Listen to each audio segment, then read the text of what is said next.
ठाकुर जी से संबंध हो, कोई भी संबंध प्रस्तुत हो जाए ठाकुर जी के प्रति, पुत्र मानो, पति मानो, भाई मानो, बंधु मानो, सखा मानो, गुरु मानो। एक बार कहीं कोई बच्चे मिलने आए, वो बोले महाराज जी आप हमारे मामा हैं। मैंने कहा क्यों, हम मामा क्यों हैं? हमारी माता जी ठाकुर जी को भाई मानती हैं, तो वे हमारे मामा, और आप ठाकुर जी के सखा हैं, इसलिए आप भी हमारे मामा हैं। हमने कहा बहुत बढ़िया। एक जगह एक व्यक्ति आया, वो बोला आप मेरे जीजा जी हो। मैंने कहा क्यों? हम किशोरी जी को अपनी बहन मानते हैं, और किशोरी जी ठाकुर जी की हैं, ठाकुर जी हमारे जीजा जी, और जीजा के भैया जीजा जी होते हैं। मैंने बहुत बढ़िया। संबंध मानो ठाकुर जी से कोई। हमारे पूज्य श्री नारायण दास भक्तमाली जी, बक्सर वाले पूज्य मामा जी, उनको सब मामा जी कहते थे। उनकी भी कृपा परिवार पर खूब रही। मामा जी से एक बार किसी ने कहा, बोले दुनिया आपको मामा जी कहती है, पर सिया जी आपको भैया मानती है, ये आपको पता है? ये प्रमाण है आपके पास कोई? तो मामा जी बोले इतने बड़े बड़े संत, इतने बड़े बड़े वैष्णव, इतने बड़े बड़े नाम जापक, अयोध्यावासी, वृंदावनवासी, ये सब मुझको मामा जी बोल करके इस बात को प्रस्तावित कर देते हैं, प्रस्तुत करते हैं कि सिया जी भी मुझे भैया ही मानती हैं, तभी संतों के मुख से मुझे मामा जी बुलवा रही हैं।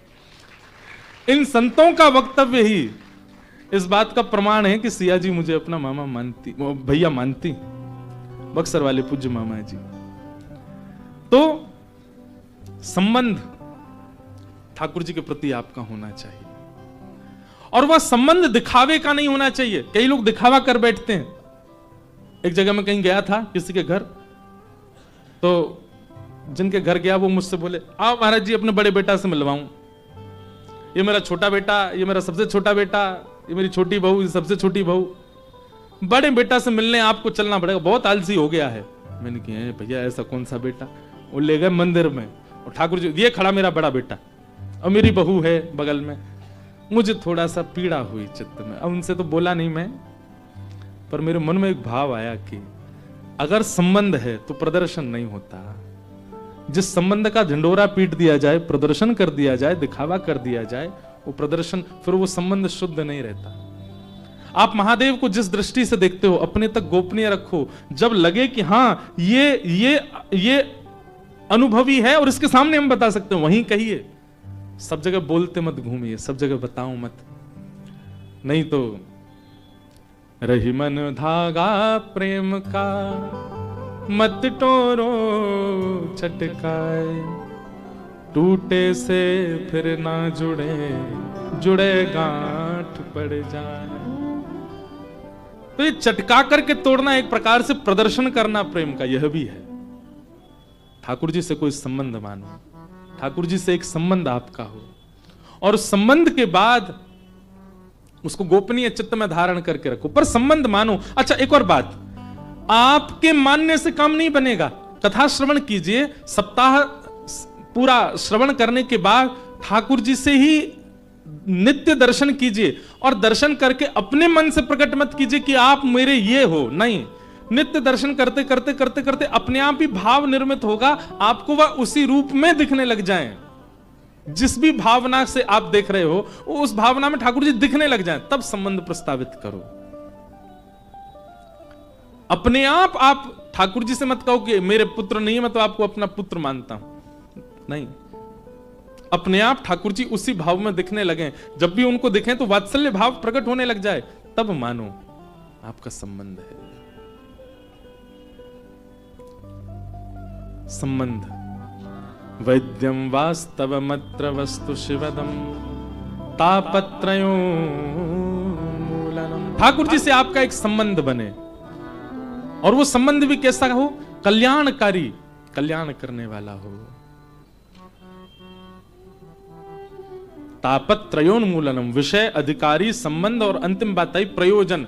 भागवत जी का प्रयोजन क्या कहते हैं? तापत्रयोन्मूलनम, 3 प्रकार के तापों का जो उन्मूलन कर दे चित्त से, उन्हें नष्ट कर दे, ऐसे उन्मूलन करे। ये भागवत की कथा का सार है। आदिदैविक, आदिभौतिक, आध्यात्मिक त्रिविध ताप हैं, 3 प्रकार के कष्ट हैं जीवन में। इन तीनों कष्टों का जो उन्मूलन कर दे, मतलब उनसे होने वाली पीड़ाओं का अनुभव समाप्त कर दे। आधुनिक भाषा में मैं एक बात कहता हूं, कथा क्या है? एनेस्थीसिया का इंजेक्शन है। एक बार लगा दो तो क्या होता है, सुन्न हो जाओगे। एनेस्थीसिया का इंजेक्शन लगता है तो ऑपरेशन होता है, ब्लड भी निकलता है, चीरा भी लगाया जाता है, पर दर्द नहीं होता। ठीक वैसे ही भक्ति भागवत है, एक बार किसी को लग जाए फिर उसको पीड़ा नहीं होती, उसको कष्ट नहीं होता। कथा आती है सदन कसाई, नाम सुना? सदन कसाई जी, उनको पता नहीं था, वो शालिग्राम भगवान को ही बाट मान करके और तराजू में एक तरफ रखते, दूसरी तरफ मांस रख करके तोलते थे। तब एक संत की दृष्टि पड़ी, उन्होंने कहा, अरे राम राम राम, ये क्या करते तुम? भगवान को जो है भार मान के तराजू में तोलते हो। सदन कसाई बेचारे भक्ति भाव वाले तो थे, बस जीवन यापन करने के लिए क्रिया कर रहे थे, मांस विक्रय की। घबरा गए, तुरंत अपने हाथ से शालिग्राम जी उठा के दिए, बोले भगवान मुझसे तो अपराध हो गया, मैं तो जानता नहीं सेवा विधि नियम क्या होता है। संत उनको लेकर के गए और शालिग्राम जी को पंचामृत अभिषेक कराया, इत्र लगा करके, तिलक लगा के, चांदी के सिंहासन पर बैठा के माला पधराई, खीर का भोग लगाया। रात्रि में शयन जैसी महापुरुष ने किया, ठाकुर जी स्वप्न में प्रकट हो गए और रोने लगे। बोले जय जय, आप रो क्यों रहे? कोई अपराध हमसे बन गया क्या? बोले मेरा मन नहीं लग रहा है, ये चांदी का सिंहासन, ये इत्र की सुगंध, इससे मुझे आनंद नहीं आ रहा है। बोले तो फिर क्या करना है? बोले वो सदन कसाई के तराजू में लुढ़कने में मुझे बहुत आनंद आ रहा था, वहीं छोड़ के आओ, मेरा वहीं मन लग रहा था। महापुरुष गए, बोले जय हो ठाकुर जी, न जाने कौन से गुण पर दयानिधि रीझ जाते हैं, ये सारे नियम हमारे लिए ही हैं, शुद्धता का, शुद्धता का, ये इसका उसका, खुद को जहां मन करता वहां जाते हो। लेकर के गए और सदन कसाई की दुकान पर पहुंचे तो सदन कसाई तो घबरा गया, बोले अरे आप ठाकुर जी को, बोले ले रखो इनको अपनी दुकान पे, इनको यही अच्छा लगता है। रात में ठाकुर जी स्वप्न में आकर के बोले मुझको तो सदन कसाई के तराजू में लुढ़कने में सुख मिलता है। उसी समय सदन कसाई ने सोचा, मैं इतना पापी, मैं इतना पातक व्यक्ति, मैंने क्या नहीं किया? मैंने एक मांस से तोला ठाकुर जी को। दुनिया अपना जीवन दान कर देते हैं ठाकुर जी को, और मैंने मार मार करके पशुओं को यहां चढ़ाया और उससे तोला ठाकुर जी से, और फिर भी ठाकुर जी ने ऐसी कृपा की मुझ पे कि संत के यहां जाग के फिर लौट के आ गए मेरे पास। एक बार भी अवगुण जान करके, मेरा दोष जान करके मेरा त्याग नहीं किया ठाकुर जी ने, और मैं इस पापी पेट के लिए, परिवार के लिए अभी भी कसाई बना बैठा हूं। उसी समय अपने सारे बुरे कर्म त्याग दिए। और ठाकुर जी जब मेरे लिए चांदी का सिंहासन छोड़ सकते हैं तो मैं मांस विक्रय नहीं छोड़ सकता, छोड़ दिया। और मन बना लिया कि अब मैं ठाकुर जी का धाम में दर्शन करने जाऊंगा। तब जगन्नाथपुरी गए। बहुत सुंदर कथा है सदन कसाई की। तो क्योंकि कसाई थे और प्राचीन भारत में थोड़ा भेदभाव ज्यादा ही था, उनको उस मार्ग तक पे नहीं चलने दिया जा रहा था जिस मार्ग से सारे दर्शनार्थी जा रहे थे। बोले नहीं तुम कसाई हो, तुम दूसरे मार्ग पे चलो, मार्ग अपवित्र हो जाएगा। सदन कसाई ने उसको सहर्ष स्वीकार किया, निश्चित ये सही है, मैं इनके योग्य नहीं हूं, मैं इस मार्ग पे चलूं। नीचे मार्ग पे चले। एक नगर पड़ा, उस नगर की एक वैश्या, सदन कसाई जी को उसने कुछ इशारा किया तो सदन कसाई ने उसका कोई प्रत्युत्तर नहीं दिया। उस वैश्या ने क्या किया, उसके पति थे, उसको मार दिया और बाहर आकर के सदन कसाई से बोली अब तुम मुझसे ब्याह करो। सदन कसाई बोले मतलब? बोले तुमने मुझे इशारा किया था ना कि तुम मेरे साथ रहोगे, पहले पति को मार दो, मैंने मार दिया पति को, अब तुम रहो मेरे साथ। सदन कसाई बोले मैंने तो ऐसी कोई कुछ नहीं किया, तुम क्यों? बोले या तो मेरे संग रहो, नहीं तो मैं हल्ला कर दूंगी पूरे नगर में कि तुम ऐसा ऐसा कर रहे हो। सदन कसाई बोले मैं सत्य का उपासी हूं, आप चाहे जो करो, अब आपके संग नहीं रहूंगा। उसने नगर में हल्ला किया, राजा को जाकर के शिकायत कर दी। राजा ने सदन कसाई को बंदी बना लिया। ये कब की बात है? जब सदन कसाई धाम की ओर जा रहे हैं। राजा ने कहा आपने ऐसा किया? सदन कसाई बोले मैं कितना भी सत्य बोलूं लेकिन प्रमाण मेरे पास नहीं है, इसलिए बात इन्हीं की मानी जाएगी, मेरी तो माननी नहीं। इसलिए आप एक काम कीजिए, मृत्यु दंड छोड़ के जो दंड देंगे मुझे सब स्वीकार है, क्योंकि एक बार मैं जगन्नाथ जी को देखना चाहता हूं, इसलिए मृत्यु दंड मत दीजिए, बाकी जो दंड देंगे सहर्ष स्वीकार करूंगा। तो बोले एक काम करो, इसके हाथ काट दो दोनों, जबकि सदन कसाई का कोई अपराध था नहीं, लेकिन वैश्या की मानी गई। जैसे ही का हाथ काट दो, सदन कसाई इतने प्रसन्न हो गए, अपने दोनों भुजा आगे करके बोले अभी काट दीजिए। मैंने सुना है मेरे श्री जगन्नाथ भी बिना भुजा के हैं, मैं भी बिना भुजा के जाऊंगा।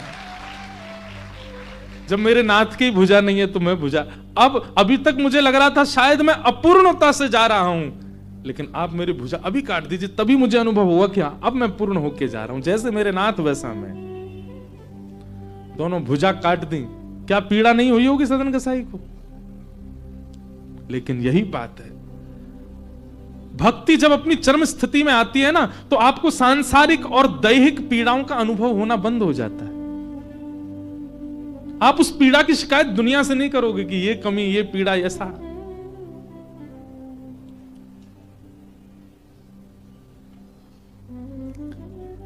सदन कसाई गए, जैसे जगन्नाथपुरी पहुंचे, महाप्रभु जगन्नाथ जी अपनी ब्रह्म वेदी पर झूमने लगे और झूमते हुए पुजारियों से बोले मेरा एक परम वैष्णव भक्त आया है, उसको लाने के लिए पालकी भेजो।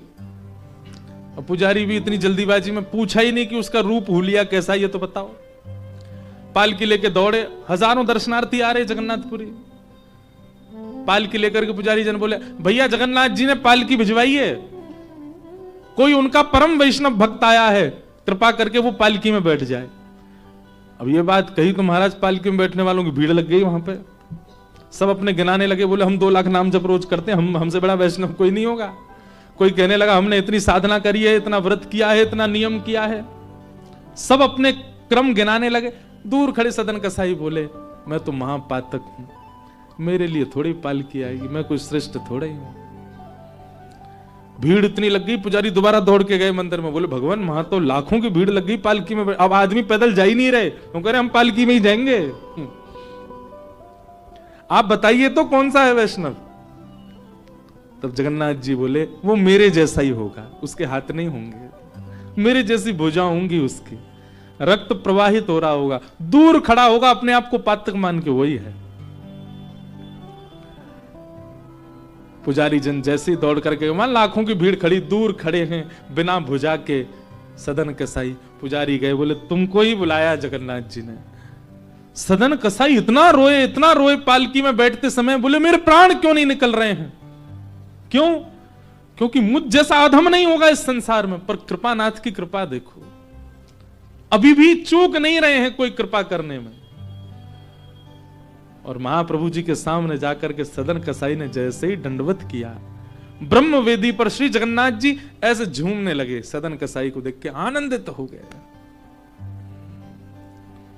कहने का अभिप्राय, वैद्यम वास्तव मत्र वस्तु शिवदम। ठाकुर जी से जब आपका संबंध हो जाता है, आप जिस संबंध का निर्वहन करते हैं, आप केवल उस संबंध का निर्वहन तनिक करेंगे, पूर्णता तो उसकी ठाकुर जी करते हैं।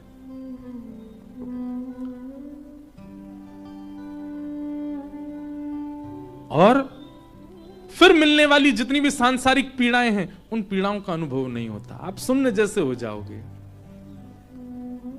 भोजन मिले तो अच्छा, ना मिले तो भी अच्छा, व्यवस्था मिले तो अच्छा, ना मिले तो भी अच्छा। एक चीज हम अपने अनुभव की बता रहे हैं। हमें 9 वर्ष हो गए कथा करते हुए, 18 वर्ष की आयु से कथा कर रहे हैं, पर इन 8-9 वर्षों में एक बहुत आपके अंदर विश्वास जगे, केवल इसलिए बात कह रहे हैं, अपनी प्रशंसा में नहीं। प्रारंभिक काल की कथाओं की स्थिति में व्यवस्था पर ध्यान जाता था। हम कहीं जाएं तो हमको व्यवस्था ठीक मिले, घर में पले बड़े अच्छे घर में रहे, हम जहां भी जाएं हमको अच्छा ही मिले। जरा भी अच्छा व्यवस्था का कोई क्रम ऐसा होता था तो माँ को फोन करके बहुत रोता था मैं, कि मैं क्या बताऊं, यहाँ गीजर ही नहीं है, ठंडे पानी से नहाना पड़ रहा है। पहले तो रसोईया जी भी नहीं रहते थे साथ में, तो बेचारे जो बनाते थे वो पाना पड़ता था।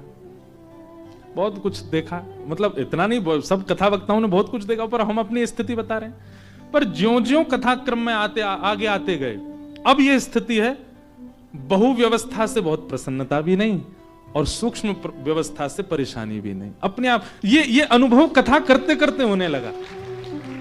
काशी में आप लोग इतना सब कुछ कर रहे हैं, इतनी व्यवस्था कर रहे हैं, अब अगली कथा में हमको कुछ ना मिले तो उससे हमको दुखी नहीं होंगे, प्रसन्नता ही है। सब जगह सम बुद्धि सम चित्त, यह जब तक आपका नहीं होगा, आप अपने आप को भजनानंदी मत कहिए, आप अपने आप को भक्ति पथिक मत कहिए कि आप व्यवस्थाओं पर दृष्टि डालते हैं। हर स्थिति में सम का भाव आपके चित्त में आवे तो ही मानिए कि आप तापत्रयोन्मूलनम, आप भक्ति पथिक हो, वैष्णव हो। इस प्रकार भागवत जी का द्वितीय श्लोक कहा गया। और इसी द्वितीय श्लोक में श्रीमद् भागवते महामुनि कृते किंबा परैरीश्वरः सद्यो हृद्यवरुध्यते त्रिकृतभिः शुश्रूषुभिस्तत्क्षणात्। भागवत जी में तो कहते हैं कि जैसे ही आपको पता चला कि काशी में कथा होने वाली है और आपने उसी समय मन बनाया कि मैं कथा सुनने जाऊंगा, जैसे ही आपने मन बनाया मैं कथा सुनने जाऊंगा, उसी क्षण श्री राधा रमण चित्त में आ गए। अब कथा में लाने की जिम्मेवारी ठाकुर जी की है। कथा सुनने के बाद ठाकुर जी प्रकट नहीं होंगे, कथा सुनने की इच्छा मात्र से तत्शृण्वन् प्रपठन, भागवत जी में लिखा श्रीमद् भागवते महामुनि कृते किंबा परैरीश्वरः सद्यो हृदयवरुध्यते त्रिकृतभिः, जिसकी सुनने की इच्छा मात्र से हृदय में ठाकुर जी प्रकट हो जाते हैं। ठाकुर जी जिस दिन आपको पता चला काशी में कथा, उसी दिन प्रकट हो गए चित्त में। अब चित्त में ठाकुर जी आ गए। कथा से क्या किया जा रहा है?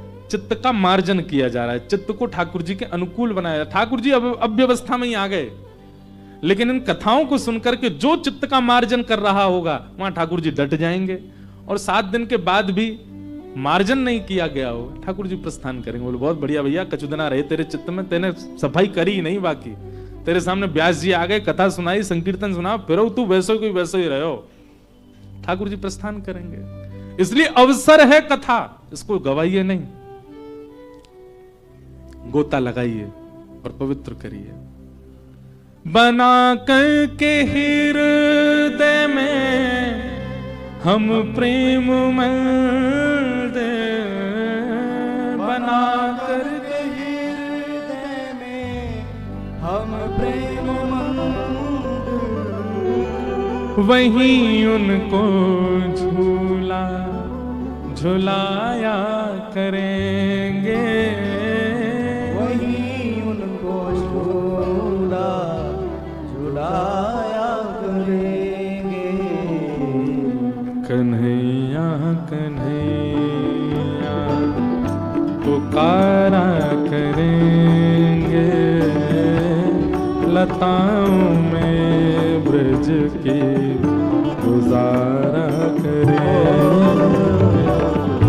कन्हैया कन्हैया पुकारा करेंगे, लताओं में ब्रज की गुजारा करेंगे। कन्हैया कन्हैया पुकारा करेंगे, लता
पुकारा करेंगे लताओं में बज के गुजारा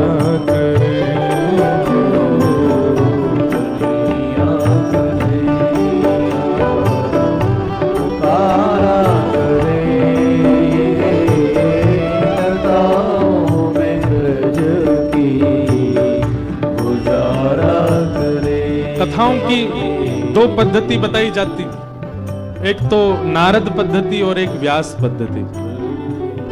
व्यास पद्धति की कथा में संकीर्तन नहीं होते, कीर्तन नहीं होते, केवल कथा।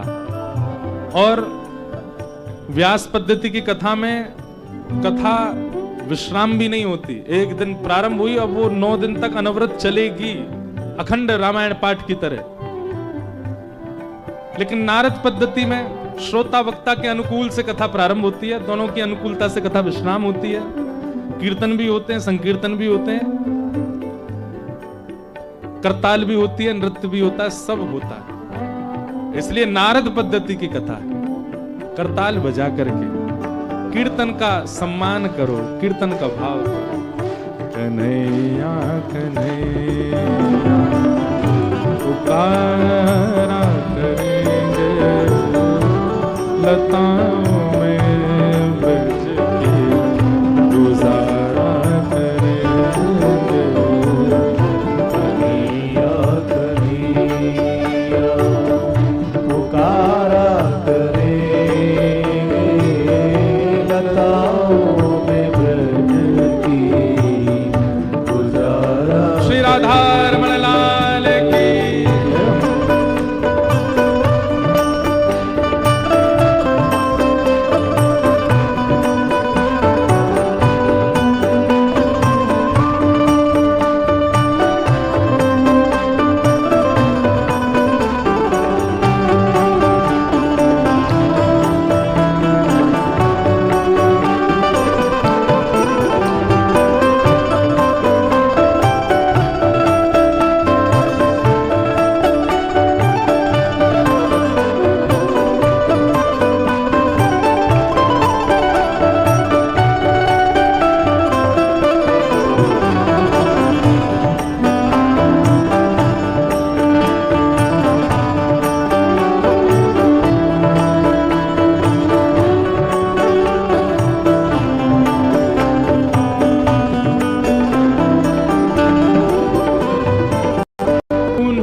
सारे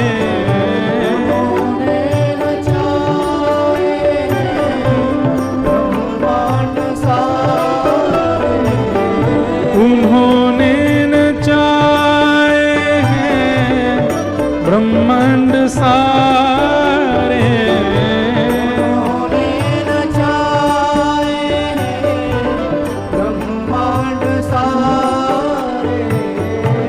मगर अब उन्हें हम नचाया करेंगे, मगर उन्हें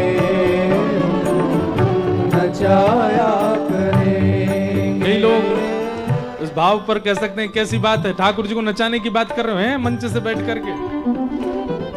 हम नहीं कह रहे, रसखान कह रहे हैं। ताही अहीर की छोहरिया छचिया बरी छाछ पे नाच नचायो। त्रिलोकीनाथ जगन्नाथ पति को ब्रज की गोपियां क्या करती हैं? जैसे ही ठाकुर जी यशोदा मैया के साथ यमुना तट पर जाते हैं, छोटे से नन्हे से गोपाल जी, तो गोपियां अपने घर की खिड़की में खड़ी हो जाती हैं और हाथ में मक्खन लेकर के ऐसे मक्खन वाला हाथ बाहर निकालती हैं। दूर से मैया को पल्लू पकड़ करके चले आ रहे ठाकुर जी की जैसी दृष्टि पड़ती है तो ठाकुर जी मक्खन देख के मुंह गीला हो जाता है। गोपी कहें लाला आजा, सो मैया का पल्लू छोड़ देते हैं, गोपी के भवन में घुस गए। गोपी ने भीतर से किवाड़ लगाई, चटकनी लगाई, ठाकुर जी को बैठा लिया। लाला मक्खन खाएगो? हाँ खाऊंगो। ऐसे नहीं मिलेगा, पहले बंदर की तरह करके दिखा। वही परब्रह्म बंदर की तरह करते हैं। अच्छा लाला नेक मेरे हृदय से लग जा, तो ठाकुर जी हृदय से लग जाते हैं। अब खवा दे गोपी मक्खन, नहीं नेक नाच के दिखा। रसखान इस दृष्टि को देख करके कहते हैं, ताही अहीर की छोहरिया छचिया भरी छाछ पर नाच नचायो। जिस त्रिलोकीनाथ की भ्रकुटी टेढ़ी होने पर त्रिभुवन नृत्य करता है, वो माखन के लोभ में नृत्य कर रहा है इन इन इन ब्रजवासियों के सामने। नाव में बैठ गए केवट की, राम जी बोले पल्ली पार लगाओ, केवट बोला हाँ चलो। जैसे लेकर के गए, पार उतरने का समय आते ही केवट ने नाव फिर घुमा दी। लक्ष्मण जी क्रोध में भर गए, पार आ गई थी तुमने क्यों घुमाई? बोले नहीं बस अभी लेके चलता हूं। इस पार आए फिर घुमा दी, फिर लेकर के उस पार गए, पार आती फिर घुमा दे। सीता जी को भी थोड़ा सा मन में भाव आने लगा, ये क्या कर रहा है। लक्ष्मण जी को भी क्रोध आए। राम जी बोले भैया इतनी देर हो गई, तुम हमको पार क्यों नहीं लगा रहे हो? इतनी देर से तुम बार बार ले जाते हो, किनारा आती फिर बीच में ले आते हो। केवट जोर से आता, इतने में ही थक गए? और खुद जो हमको 84 लाख में बार बार नचाते रहे, तो तब आपको नहीं लगता बिल्कुल भी कि बेचारा जीव है, कभी इसको कुछ कभी कुछ कभी कुछ कभी कुछ। 84 लाख योनियां, अभी तो मैंने 4 बार ही नाव को घुमाया, आप तो 84 लाख बार हमारे पूरे जीवात्मा को घुमा देते हो, तब आपको दया नहीं आती हमारे ऊपर? राम जी मन में मन प्रसन्न हो गए। ये ऐसे हठीले भक्त मुझे बहुत अच्छे लगते हो, ठाकुर जी से भी थोड़े हट कर लेते हैं। इन्होंने नचाए हैं ब्रह्मांड सारे, इन्होंने नचाए हैं ब्रह्मांड सारे, मगर अब इन्हें हम नचाया करेंगे। मगर अब इन्हें नचाया करेंगे। ओ मगर अब इन्हें हम नचाया करेंगे। मगर अब इन्हें नचाया करेंगे।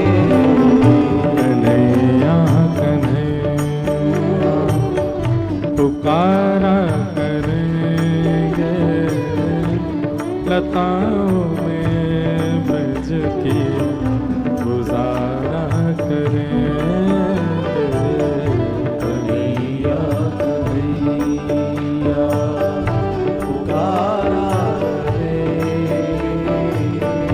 लताओं में ब्रज की गुजारा करेंगे। ओ लताओं में ब्रज की गुजारा करेंगे। लताओं में ब्रज की गुजारा करेंगे। श्रीमद्भागवते महामुनि कृते किंबा परैरीश्वरः सद्यो हृद्यवरुध्यते त्रिकृतभिः शुश्रूषुभिस्तत्क्षणात्। जिनकी सुनने की इच्छा मात्र से हरिश्चित्तम समाचरेत। कथा सुनने के बाद क्या होगा ये तो अभी कहा ही नहीं गया है, केवल सुनने की इच्छा मात्र से हरि आ जाते हैं चित्त में। ऐसी भागवत की कथा। इस प्रकार ये 3 श्लोकों में मंगलाचरण किया गया भागवत जी का, उनको हम प्रणाम करते हैं। नैमिषारण्य क्षेत्र में 88,000 सौनकादि ऋषि बैठे हैं और इन सौनकादि ऋषियों ने सूत जी से 6 प्रश्न किए। इन्हीं 6 प्रश्नों में आगे की कथा है। कौन कौन से प्रश्न, ध्यान पूर्वक सुनो। किम श्रेय शास्त्र सारः स्ववतार प्रयोजनम, किम कर्म के अवतारश्च धर्मः कम शरणं गतः। ये 6 प्रश्न हैं। सबसे पहला प्रश्न क्या है? किम श्रेय, ठाकुर जी के अवतार का श्रेय किसको जाता है? किसके लिए आते हैं ठाकुर जी? राम जी किसके लिए आए हैं? श्री कृष्ण किसके लिए आए हैं? महादेव किसके लिए आए हैं? परशुराम किसके लिए आए हैं? बराह किसके लिए आए हैं? ये भगवान के अवतार का श्रेय किसको जाता है? किसके लिए आए हैं? किम श्रेय, पहला प्रश्न। दूसरा प्रश्न, शास्त्र सारः क, हमारे हिंदू वैदिक सनातन धर्म में इतने शास्त्र हैं, इनका सार क्या है। तीसरा प्रश्न, स्व अवतार प्रयोजनम, ठाकुर जी के स्व अवतार का प्रयोजन, मूल प्रयोजन क्या है, कारण क्या है। चौथा प्रश्न, किम कर्म, भगवान का कर्म क्या है। ठाकुर जी कर्म बंधन में नहीं होते, पर पृथ्वी पर आते हैं तब तो कुछ करते ही हैं। ठाकुर जी के कर्म का विधान क्या है, कर्म का नियम क्या है। पांचवा प्रश्न, के अवतारस्य, अवतार कितने हैं ठाकुर जी के। और अंतिम प्रश्न, धर्म कम शरणम गतः, ठाकुर जी आए धर्म संस्थापनार्थाय संभवामि युगे युगे, ठाकुर जी धर्म स्थापित करके चले गए, तो भगवान के जाने के बाद धर्म की रक्षा का दायित्व किसका है। धर्म कम शरणम गतः। ये 6 प्रश्न हैं, कृपा करके इनका उत्तर हमको दीजिए। सबसे पहली बात, किम श्रेय, ठाकुर जी के अवतार का श्रेय किसको जाता है। इसका उत्तर भगवान ने कुंती माता के प्रसंग में दिया है, जब कुंती भगवान की स्तुति गाती है।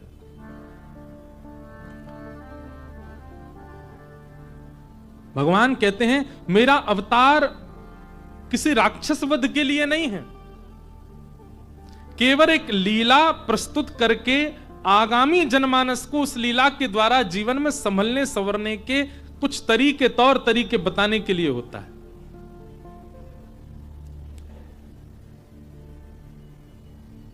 जैसे गर्म वस्तु की ओर अभी जैसे बालक यहां नीचे खेल रहे हैं, हमको दिख रहे हैं, ये कुछ ऐसा करने के लिए जाएं जिससे इनको हानि है, पर उसको तो पता नहीं। तो कई बार माता पिता क्या करते हैं, जैसे गर्म चीज की ओर बालक जाए, बार बार जाए, ना माने, तो मां क्या करती है, उस गर्म वस्तु की ओर खुद जाती है और बालक को देखो देखो, और छू के फिर करती है ताता ताता लग गई। तो बालक को पता चल जाता है कि इधर ताता है, इधर हमको जाना नहीं है। और फिर कोई और भी जाता है ना, तो बालक उसको बोलता है नहीं ताता, दूसरों को भी रोक देता है, यहां मत जाओ। ठीक वैसे ही ये संसार हम मानवों को ऐसा प्रतीत होता है कि यहां सब चीज हमारे लिए है। ठाकुर जी हमसे पहले आकर के लीला करके हमारे लिए कई नियम बताए जाते हैं। ये संसार सब लगेगा अपना सा, पर यहां भाई के प्रति, पत्नी के प्रति, पिता के प्रति, मां के प्रति, शत्रु के प्रति संबंध कैसे हो, नियम कैसा हो, व्यवहार कैसा हो, इसलिए ठाकुर जी स्वयं लीला करके जाते। उनको लीला की आवश्यकता नहीं, पर वो करते हैं ताकि हम सावधान हों। कितनी प्रसंगों से प्रस्तुतिकरण ही होता है। कथा तो सबको पता है, कथा क्रम मानस जी सबको याद है, भागवत जी के कई प्रसंग सबको याद हैं, पर उन प्रसंगों से हर बार कुछ न्यूतन, कुछ नया सीखने को मिलता है। इसीलिए तो लीला की है ठाकुर जी ने। सती चरित्र का प्रसंग जब सुनते हैं तो वहां महादेव ने सती का त्याग किया। क्यों किया सबको पता है, कथानक सबको पता है। प्रभु श्री राम की परीक्षा लेने के लिए गई, वो भी सीता जी का रूप धारण करके गई, पर तीसरी गलती क्या कर दी, झूठ और बोल दिया। करहि प्रणाम तुम्हारी नाई, आपकी तरफ से और पास से जाके प्रणाम किया मैंने। तो इन सबके पीछे कारण क्या था। याज्ञवल्क मुनि के यहां से कथा सुनकर के निकले महादेव, और कथा सुन के निकले हैं, थोड़ी देर बाद ही वही राम जी दर्शन दे रहे हैं। महादेव उनको भाव से देख रहे हैं और सती उनके प्रति प्रश्न चिन्ह उठा रही है। ये परमात्मा कैसे हो सकते हैं, ये इस प्रकार विरह में कैसे आ सकते हैं। ये अपराध सती जी के जीवन में ये उनकी दृष्टि में क्यों बना, जबकि वो तो कथा सुन के आई थी। क्योंकि कहीं ना कहीं वक्ता के प्रति जो समर्पित सम्मान होना चाहिए था वो सती जी का नहीं हुआ था। याज्ञवल्क जी ने जब पूजन आदि किया महादेव और सती का, तो सती जी को लगा हम इनसे कथा सुनने आई है, जो उल्टा हमको ही प्रणाम कर रहे हैं, ये हमको क्या कथा सुनाएंगे। और इसी भाव के कारण ये सारे अपराध बनते चले गए। वक्ता के प्रति समर्पण, हम तो एक बात कहते हैं, 3 घंटा बाद जब हम कथा करके उतरे ना, हमको मित्र ही मानो, हमको सखा ही मानो, हमको भाई मानो, हमको बंधु मानो, हमारी एक बात मत मानो। पर जब यहां व्यास मंच पे बैठ जाएं, उसके बाद जब तक बैठे हैं तब तक जो कह रहे हैं सबको ध्यानपूर्वक सुन लो, क्योंकि ये मैं अपनी सत्ता से नहीं बोल रहा हूं, ये व्यास मंच की ऊर्जा ही बोलती है, और ये आपके लिए, आपके अनुकूलता के लिए बोलती है। कई बातों पर आपका शायद मन भी ना लगे कि ये विषय कोई इतना हमारे लिए रोचक नहीं, पर इन हजारों में किसी के लिए वो वक्ता की वाणी से व्यास मंच ही निकलवाता है। ये मैंने अनुभव किया। वक्ता सोच समझ के नहीं बोलता, श्रोता की जिज्ञासा व्यास मंच अपने आप बुलवाता है वक्ता से, और उसके प्रति समर्पण ना हो तो वही अपराध बनेंगे जो सती जी से बने। सबसे पहला अपराध, हरि सन्मुख होते हुए भी हरि को पहचान नहीं पाओगे, पहला अपराध। दूसरा अपराध, हरि की परीक्षा लेने में, हरि को परखने में, तार्किक रूप धारण करने में आपको विलंब नहीं होगा। ऐसा कैसे हो सकता है, ये कैसे हो सकता है? ये प्रश्न चिन्ह आपके चित्त में कथा सुनने के बाद भी तार्किक प्रश्न प्रकट हो रहे हैं, इसका मतलब वक्ता के प्रति आपका समर्पण नहीं था, इसलिए आप तर्क बुद्धि से परब्रह्म को देख रहे हो। तो पहला अपराध क्या बनेगा? हरि सन्मुख होते हुए भी भाव नहीं जगेगा। दूसरा, तार्किक प्रश्न चित्त में प्रकट होने लगेंगे। और तीसरा, असत्य संभाषण, झूठ बोलने में गुरु सन्मुख जाकर के भी आपको लज्जा नहीं होगी, झूठ बोलने में भी आपको भयभीतता नहीं होगी, आप बोल दोगे। अब ये तो एक बात हमने बताई, अब आती है लीला की बात। सती जी ने ये सब क्यों किया? वो परम्बा हैं, वो जगदम्बा हैं, हमारे द्वारा अपराध बने, हम तो मानव हैं, परम्बा के द्वारा अपराध नहीं। ठीक वैसे ही जैसे मां गर्म वस्तु को स्पर्श करके हमको संकेत करती है कि ये गर्म है, ऐसा नहीं करना, ऐसे ही सती जी ने ये नियम, ये लीला करके समस्त श्रोता जगत को सावधान किया।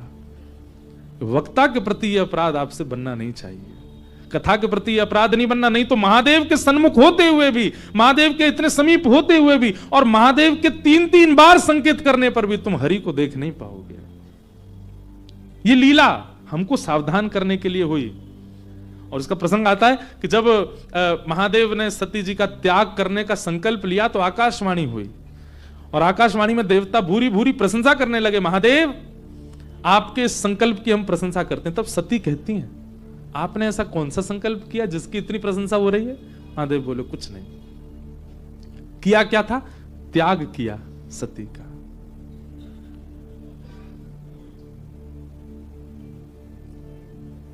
एक होड़ लगी है नारायण में और हरि में, हरि में और हर में, एक दूसरे के कौन बड़े सेवक। नारायण तो अपना प्रस्तुत कर चुके हैं, पर हर को यह चिंता है कि मैं ज्यादा बड़ा सेवक कहलाऊं हरि का। और जब ये बात सती को पता चली तो उन्होंने कहा कि ये तो तभी प्रस्तुत हो सकता है जब बहुत बड़ा त्याग महादेव करें, और महादेव के सबसे हृदय के समीप मैं हूं। यदि मेरा त्याग ये हरि के लिए करें तो ये सबसे बड़े उपासक माने जाएंगे। इसलिए सती जी ने पूरा लीला क्रम किया था कि महादेव त्याग करें और महादेव सुव्यवस्थित हो जाएं सबसे बड़े हरि उपासक के रूप में। अब सब लीलाएं हैं, इन लीलाओं से बहुत कुछ घटता है। कई बार परस्पर प्रेम को प्रकट करने के लिए लीला होती है, कई बार रसिक जनों को सुख देने के लिए लीला होती है, और कई बार हमको सावधान करने के लिए लीला होती है। लीला सुनते समय कदापि यह भाव नहीं आना चाहिए कि क्या परब्रह्म इस समय अज्ञानी है। नहीं, सब जानते हैं, केवल हमारे लिए कर रहे हैं।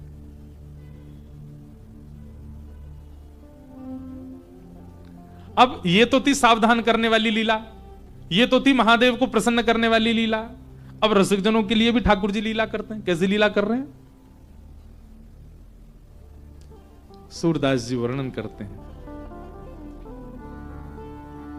बहुत सुंदर लीला।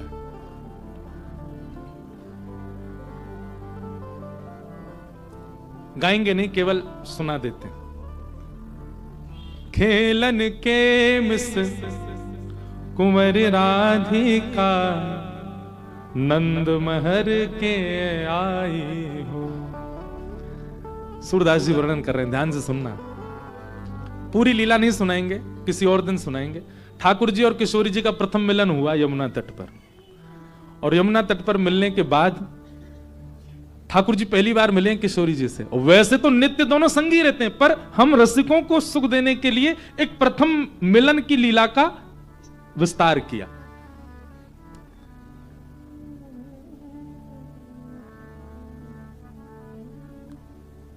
बूझत श्याम कौन तू गोरी, बूझत श्याम कौन तू गोरी। ठाकुर जी पूछ रहे हैं, अरे तुम कौन की लाली हो, नेक सी हो, जा वन में अकेली काय को घूम रही हो, तुम कौन की पुत्री हो, पहले तो मैंने तुम कभी देखी ना। तब किशोरी जी, सूरदास जी का पूरा पद है, और किशोरी जी कह रही हैं कि मैं वृषभानु जी की लाली हूं और मैं खेलवे के काज यहां आई हूं। ठाकुर जी बोले हमारे संग खेल लो। तो सूरदास जी की पंक्ति में किशोरी जी कहती नहीं, हम आपके संग नहीं खेलेंगे। क्यों? हमने सुनी है कि यहां गोकुल में एक नंद बाबा हैं।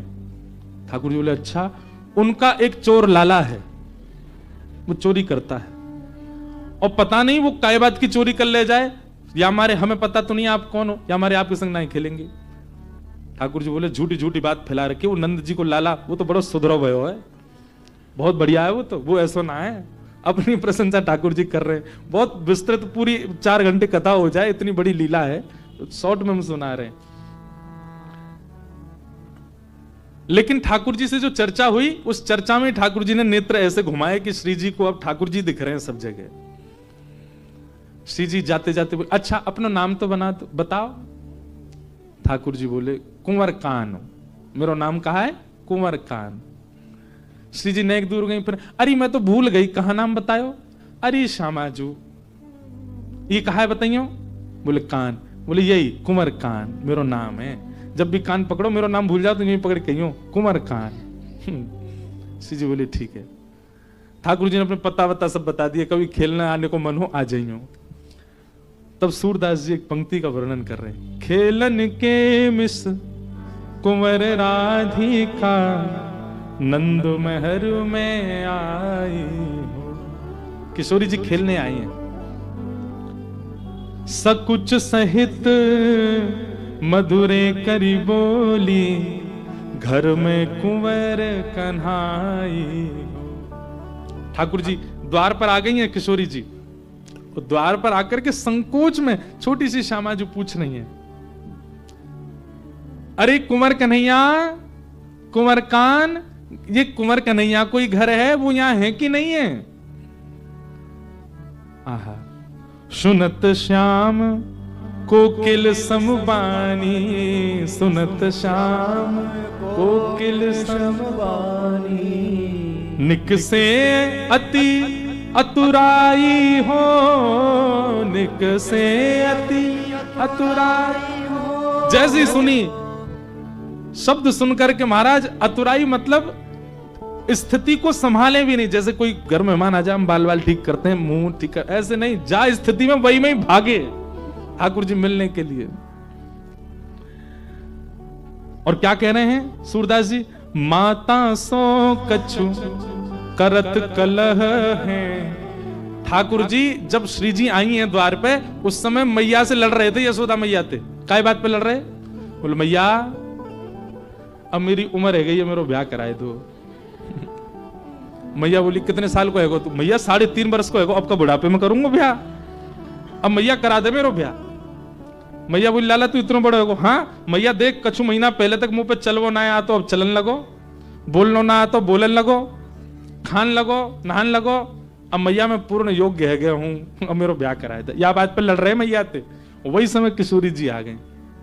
सूरदास जी कहते हैं माता सो कछु करत कलह है। मैया से लड़ रहे थे ठाकुर जी, लेकिन किशोरी जी को देखते ही कहा बोले रीस डारी बिसराई हो। श्री जी को देखते सबरे अपने क्रोध विरोध भूल गए, ऐसे मीठे बन गए जैसे गुस्सा करो जाने ही नहीं है। आहा, इतने में यशोदा मैया आई।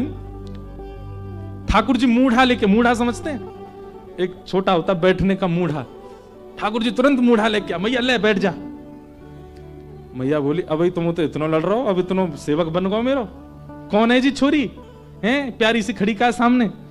ठाकुर जी कह रहे हैं मैयारी तू इनको चिन्हत बारंबार बताई हूं। यशोदा मैया पूछ तो किशोरी जी से नहीं है, लाली तू कौन है?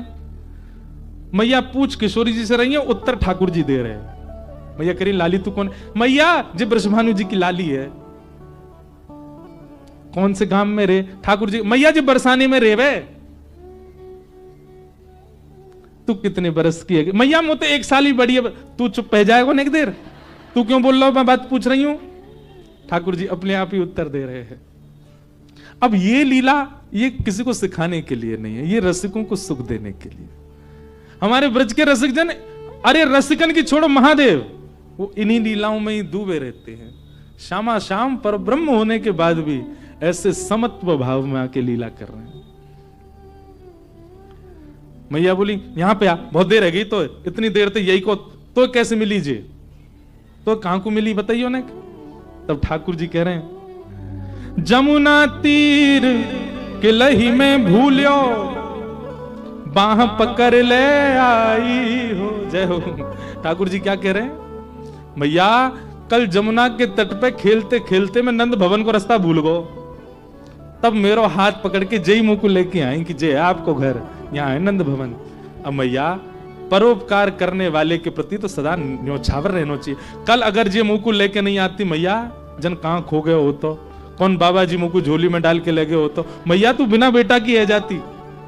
इन्हीं की कृपा से कल मैं घर आयो मैया।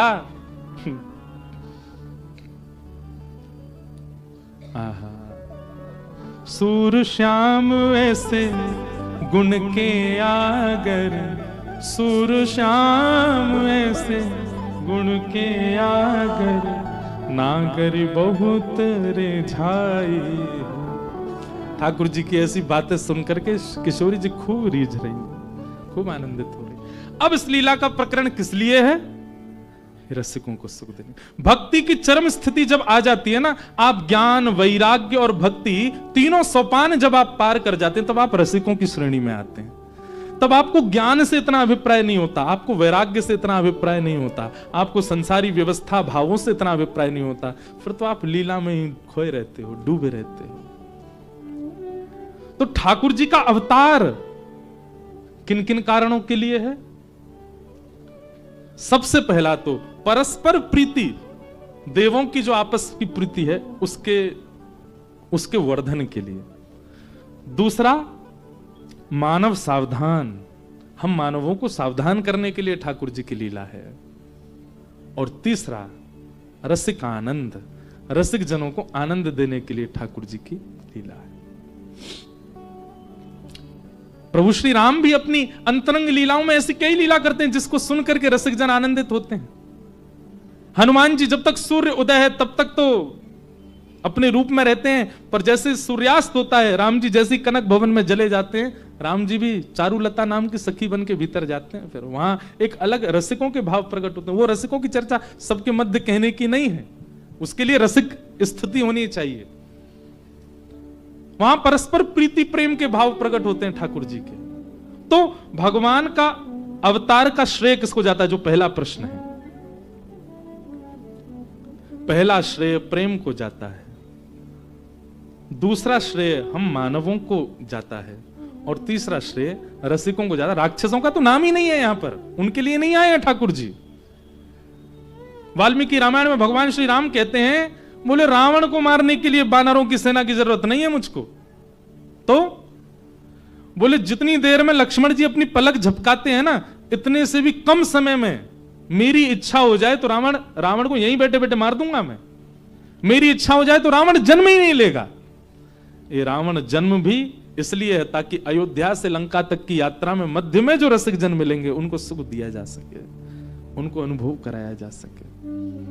राम अवतार रावण वध के लिए नहीं है, सबरी को सुख देने के लिए, जटायु को उद्धार करने के लिए, और अपने प्राण प्रिय श्री महादेव को रामेश्वर में स्थापित करने के लिए। लिंग थाप विधिवत करी पूजा, शिव समान मोहे प्रिय नहीं दूजा। रावण के लिए जाएंगे भगवान, रावण के लिए करेंगे ये सब नहीं, ये सब प्रेम प्रकट के लिए। किम श्रेय, ठाकुर जी का श्रेय वैष्णवों को जाता है, रसिकों को जाता है। दूसरा प्रश्न शास्त्र सारह का, इतने शास्त्र, इनका सार क्या है? समस्त शास्त्रों का सार वेद व्यास जी ने 2 बताए हैं। अष्टादश पुराणेषु व्यासस्य वचनद्वयम् परोपकार पुण्याय पापाय परपीडनम। पहला परोपकार पुण्याय, पर उपकार करना है यही पुण्य है, और जो स्वयं के लिए बुरा लगता है वो किसी के साथ ना करना यही पाप है। इन 2 का सावधानी रखो, यही सारे शास्त्रों का सार है। बस इन्हीं को विविध विविध विस्तारीकरणों से समझाया जाता है। तीसरा स्व अवतार प्रयोजनम, भगवान के कभी मत्स्य अवतार, कूर्म अवतार, कच्छप अवतार, नृसिंह अवतार, जब सारी क्रिया मानव बन के की जा सकती थी तो भगवान फिर जीव जंतुओं का रूप धारण करके क्यों आए? ठाकुर जी अपनी स्थिति बताते हैं कि किसी भी रूप में या किसी भी स्थिति में आने में ठाकुर जी को लज्जा नहीं, हम मानवों को होती है। बुरा नहीं मानिएगा, यहां तो सब लोग, सब रसिक जन कथा के अनन्य श्रोता बैठे हैं, हमारे जन्म से पूर्व के भी श्रोता यहां बैठे हैं जो हमारे जन्म से पहले से ही कथा सुन रहे होंगे। पर कई बार कथा में आने वाले लोगों को भी कथा इसलिए समझ नहीं आती क्योंकि उनकी अनुकूल व्यवस्था कथा में नहीं थी। इतनी बढ़िया कथा हुई, क्यों नहीं सुनी? सोफा नहीं मिला रिक्लाइन वाला, रिक्लाइन वाला सोफा चाहिए तब कथा समझ में आएगी। तो कई लोग जो है वो इस प्रकार अपनी स्थितियां चुन के रखते हैं, ऐसी स्थिति होगी तो ही हम भजन कर पाएंगे। महादेव का अभिषेक करने के लिए श्रृंगी हाथ में, नीचे लोगों को सपोर्ट चाहिए, यानी इतना भार कैसे सहे हम? महादेव कहें कोई गरज नहीं है भैया मत डाले, मैं पूरे दिन वैसे नहाता रहता हूं, काहे को इतने प्रयास करे?